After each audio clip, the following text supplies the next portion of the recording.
When people advocate for capitalism, even though it's a truism to say this, it's important not to forget that it's not just some abstract structure.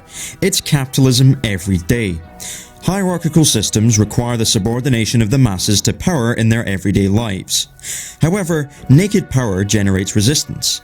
The maintenance of hierarchy therefore requires that individuals be socialized into the acceptance of their own subordination. In 1975, the Trilateral Commission published a report called The Crisis of Democracy. The report argued that in North America, Western Europe and Japan, the popular movements of the 1960s had given workers, women and people of colour a greater voice in society, undermining political and economic authorities. In short, the public were becoming too difficult to govern. Samuel Huntington wrote, "Authority has been challenged not only in government, but in trade unions, business enterprises, schools and universities, professional associations, churches and civic groups. In the past, those institutions which have played the major role in the indoctrination of the young in their rights and obligations as members of society have been the family, the church, the school and the army. The effectiveness of all these institutions as a means of socialization has declined severely. Our education system doesn't exist in a vacuum. Like the mass media, it carries out certain functions and has social consequences for different class interests in society. In totalitarian societies, public opinion is irrelevant. The masses can be bludgeoned into obedience. But in liberal democracies, this isn't acceptable, and so managing public opinion is crucial for maintaining hierarchy. As Edward Bernays said, the conscious and intelligent manipulation of the organised habits and opinions of the masses is an important element in democratic society. In one of my previous videos, I talked about how the economic structure of the mass media engineers public opinion. However, thought control only has an indirect effect on what people do. The mass media, although being hugely influential, have limited power in this respect. They exercise ideological control. On the other hand, the education system does what the mass media cannot do: direct behavioural control. Education is a production line. The population are divided into age groups which undergo systematic instruction. Instruction is divided into a hierarchy of different subjects, with maths and languages prioritised at the top, the humanities in the middle, and the arts at the bottom. These subjects are split into a timetable, roughly over a 7-hour day. During instruction, information will be transmitted into the heads of children by what are called teachers. After a certain amount of time, children will regurgitate the information that they have been given during a standardised test. The standard of the test will be determined in order to produce a hierarchy of students. If everyone gets a good grade, there will be no hierarchy, so that's too easy. And if everyone gets a bad grade, there will also be no hierarchy, so that's too difficult. Good grades are therefore scarce. It is impossible for everyone to receive a good grade. Children are therefore forced into competition with one another because educational attainment is, by definition, mutually exclusive. Standardized tests will increase in difficulty for different age groups. To participate in higher standardized tests, students have to meet entry requirements, most likely their success in previous tests. The grades that a student receives will affect their socioeconomic status and future prospects in a non-trivial way. The content for memorization will be selected by powerful institutions, namely the government and corporations. If we assume that these institutions will not seek to undermine their own interests, they will not give out self-subverting information. Education, therefore, at least in its current form, constitutes a filtering system, in which status and prestige are awarded to children depending on their systematic obedience to authority, and subjects are prioritised according to how compatible they are with the standardised testing model. What is a circle? Billy Handler. A circle is a closed curve in which all endpoints on the circumference are equally distanced from the center point. Very good. The further up the educational hierarchy you go, the more obedience and conformity you will find. The population will become accustomed to a series of authoritarian social norms because their very livelihood depends on it. This model of schooling was first implemented under Prussian military rule in the early 19th century, primarily to serve the interests of industrialists and state bureaucrats. The Prussian education system was later implemented in several other countries, including the United States. Frederick Winslow Taylor's system of scientific management, designed to discipline the labour force and increase the power of management, was later implemented in American schools. Alexander Ingalls, an advocate of the system that had developed, outlined what he thought should be the 6 basic functions of school in his book Principles of Secondary Education. Number 1. The adjustive function. Schools ought to establish fixed habits of reaction to authority in order to create obedient children that will seamlessly fit into their future social environments without causing too much of a fuss. Number 2. The integrating function. There must be a set of values and ideals that are to be universally accepted by all of the children without question, not due to any concern for egalitarian values, but in order to create as much social conformity and homogeneity as possible. Number 3. The diagnostic function.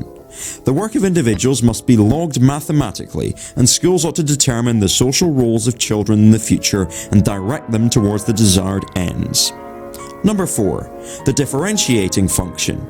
Outside of the shared set of values and ideals, differences between students must be accentuated as much as possible, not to celebrate their individuality, but to prepare them for the economic purpose of carrying out highly specialized labor. This does not conflict with conformity and obedience, but goes hand in hand with it. Number 5. The selective function. The schools should essentially carry out social Darwinism by identifying and, quote, eliminating those individuals who are unable to meet the demands set due to their so-called native capacities, and rewarding people who can demonstrate obedience more effectively. Number 6. The propaedeutic function. The education system as a whole ought to be so constituted as to further the development of an elite class of intellectuals separate from the great majority of people, which will take care of the system in the future.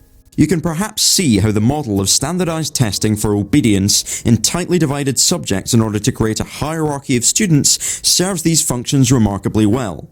It forces people into the position of manipulable tools in the machine, weeds out those people who might think too much and cause a crisis of democracy, and helps to create a generally conformist and docile labour force that will obediently bend to the will of their capitalist masters. As George Carlin said, governments and corporations don't want a well-informed population of citizens capable of critical thinking. They want obedient workers. Obedient workers. Johann Fichte, a proponent of the Prussian system, said that the higher classes constitute the mind of the single large whole of humanity, the lower classes constitute its limbs.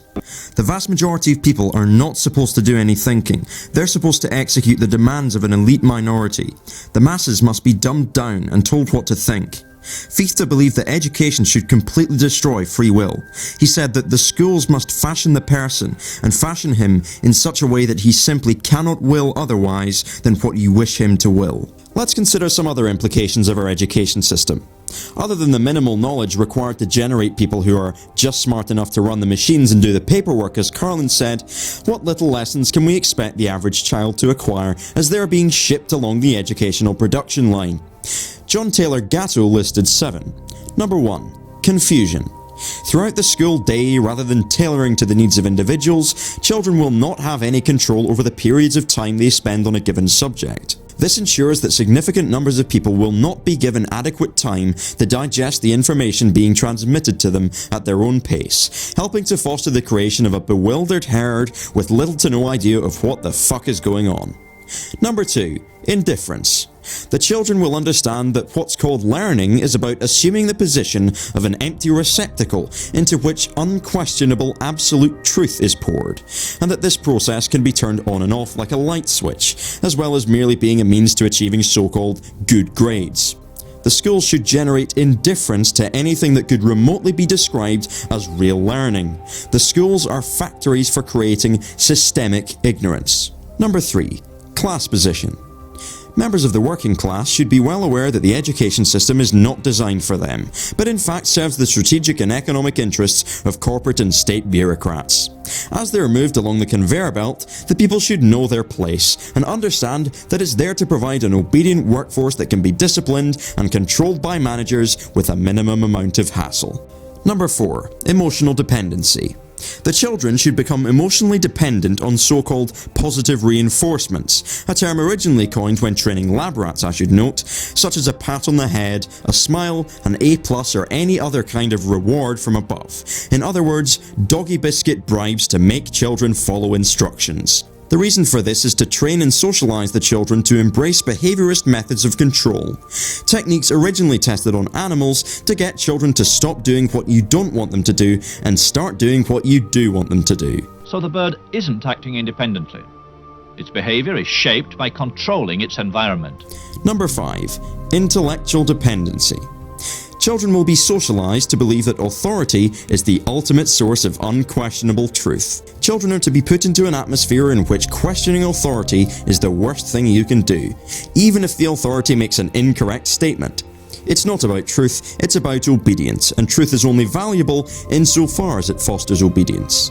Indeed, a far better test of intellectual dependency is to get children to believe anything that an authority says, even if it's totally stupid.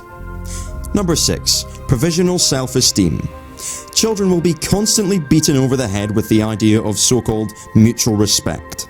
This gives the impression of a mutually beneficial situation, but in reality the idea of so-called mutual respect is basically a device used to explain to the children that they will be respected not in the Kantian sense of respecting them as human beings, but only insofar as they do what is asked of them and demonstrate obedience. Respect means that children must ask for permission to go to the toilet. It means veneration of authority and degradation of the individual. Number 7.